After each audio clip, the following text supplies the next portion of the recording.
Assalamualaikum warahmatullahi wabarakatuh. Salam sejahtera untuk kita semua. Perkenalkan, nama saya Reva Prastiwijaya dengan NIM 24014200061. Pada kesempatan kali ini, saya akan mempresentasikan atau menjelaskan tentang estetika Cina. Dalam estetika Cina terdapat dua konsep alam dan manusia. Yang pertama ada Konfusianisme dan yang kedua ada Taoisme. Konfusianisme merupakan konsep persamaan kodratis secara prinsip berdasarkan pada argumen tentang akal budi evaluatif yang dimiliki oleh semua orang. Sedangkan Taoisme adalah filsafat yang menduduki tempat penting di Cina. Untuk yang pertama kita bahas tentang konsep alam manusia berdasarkan Konfusianisme. Bagi Konfusianisme, hierarki sosial juga dianggap bersifat kosmis. Tetapi menurut para filsuf, dikatakan bahwa tidak ada orang yang dilahirkan untuk dihargai lebih tinggi, sehingga memperoleh tempat yang lebih terhormat dalam hierarki sosial. Satu-satunya kriteria untuk menerima privilege politik dan ekonomi adalah kebaikan. Kebaikan itu didefinisikan dalam istilah kegunaan akal budi evaluatif, uang dimiliki oleh semua orang untuk mencapai tingkat yang sama. Akal budi dimengerti secara fungsional dengan mengacu pada tipe-tipe aktivitas tertentu, misalnya menilai dan mengarahkan tindakan. Akal budi ini dalam kebudayaan Cina kuno dipakai untuk menunjukkan banyak hal, misal maksud, perasaan, tempat keinginan, aktivitas kognitif, dan aktivitas evaluatif. Dalam ajaran Konfusianisme ini, masalah kebenaran dan kepalsuan tidak merupakan suatu pertimbangan yang penting. Yang dianggap paling penting adalah pertimbangan mengenai implikasi yang berhubungan dengan tingkah laku manusia. Selanjutnya ada konsep alam dan manusia menurut teori Taoisme. Pengaruh Tao terhadap kebudayaan Cina tidak sebesar Konfusianisme, akan tetapi Tao mempunyai pandangan metafisik dan spekulatif terhadap kodrat realitas, alam, semesta, dan manusia. Kata Taoisme berasal dari kata Tao yang mempunyai arti jalan. Pada hakikatnya, Tao adalah alam semesta yang hakiki dan melampaui alam semesta. Tao ada sebelum keberadaan alam itu ada. Dari sudut etis dan ontologis, Konfusianisme akan menyebut realitas terakhir dan yang tertinggi adalah surga. Tetapi dalam hal ini, Taoisme menyebutnya dengan menggunakan sebutan Tao. Menurut ajaran tersebut, Tao melebihi surga. Tao mencakup segala sesuatu, yakni segala pemenuhan yang ada di semesta ini, dilakukan oleh Tao. Namun, Tao memenuhi dengan spontan, tanpa usaha apapun, tidak dengan sengaja. Konsep alam Tao sebagai prinsip totalitas mempunyai dua unsur yang berlawanan, yakni yin dan yang. Kedua unsur itu bisa diartikan sebagai gelap dan terang, negatif dan positif, aktif dan pasif, ada dan tiada. Dalam Taoisme, dualisme ini relatif dan dualisme tersebut terdapat pada kontradiksi yang mutlak, namun saling melengkapi dalam fungsinya untuk berbuat apa saja di dunia ini. Bagi Tao, cara kerja tersebut dinamakan jalan menuju surga. Seluruh kekuatan Tao merupakan seluruh kekuatan yang mempunyai pengaruh terhadap kekuatan yin dan yang. Di dalam konsep Tao, yin mempunyai sifat yang pasif, sedangkan yang bersifat aktif. Pasif yin tersebut merupakan emanasi dari bumi, sedangkan aktivitas yang merupakan emanasi dari surga.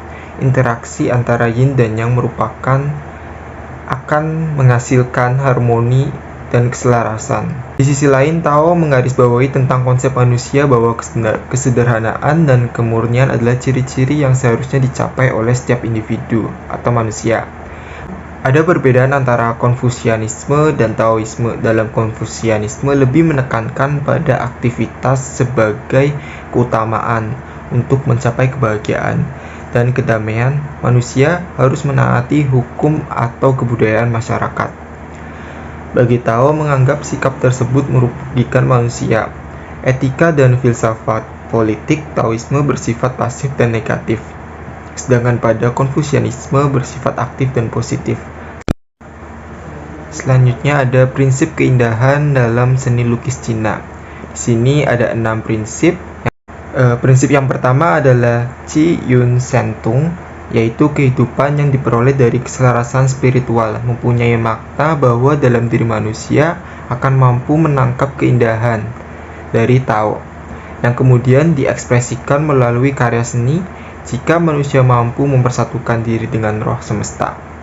Dalam prinsip pertama ini, Qi mempunyai implikasi moral, Yun yang mempunyai makna getaran atau resonansi.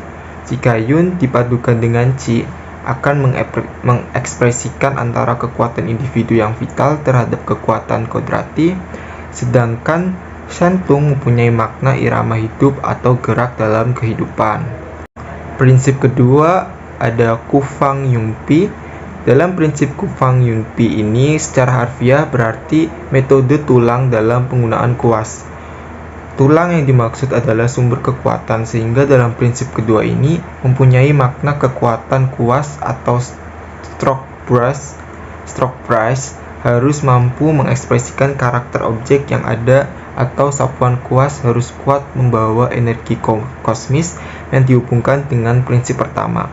Kaitannya dalam medium seni adalah teknik sapuan kuas sebagai dasar untuk mendukung struktur dasar dalam berkarya seni.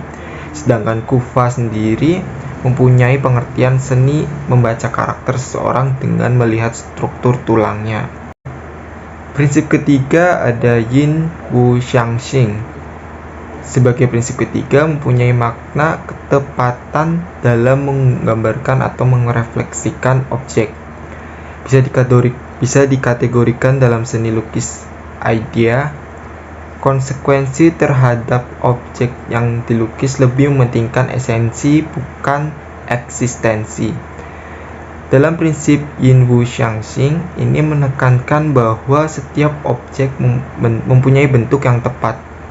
Seniman harus menyesuaikan antara tema pokok dan ekspresi yang memperlihatkan visi pengamat identitas objek yang dilukis di dalam semua keterpisahan dan kekonkretan. Prinsip keempat ada Sui Lei Shai. Dalam prinsip ini menekankan keserasian penggunaan warna dalam seni lukis.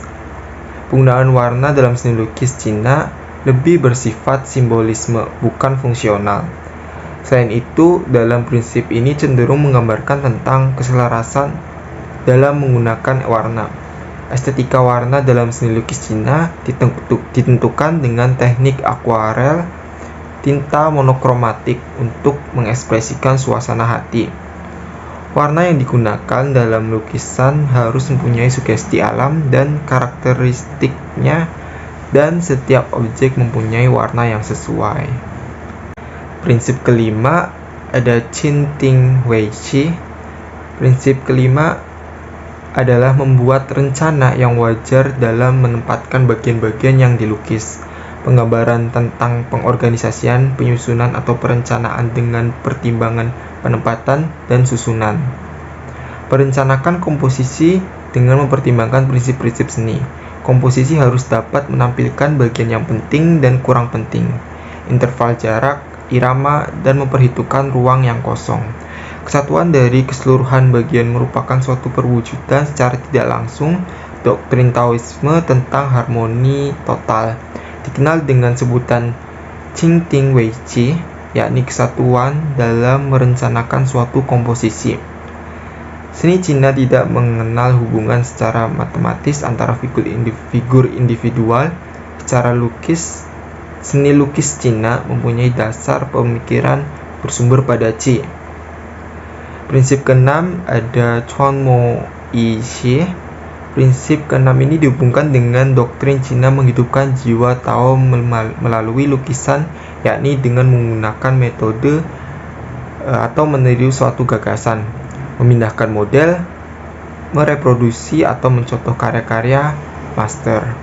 Dalam pendidikan seni Cina, prinsip tersebut sangat penting untuk berlatih dan melatih kelancaran teknik selain bertujuan untuk meneruskan dan mengikuti jejak para ahli waris, juga agar setiap individu mampu menumbuh kembangkan ekspresi jiwanya melalui karya seni, serta mampu menampilkan karakter pribadi dalam setiap karya lukisnya. Sekiranya itu saja yang dapat saya sampaikan. Jika ada kesalahan pengucapan istilah Cina atau apapun itu, saya mohon maaf. Terima kasih. Wassalamualaikum warahmatullahi wabarakatuh.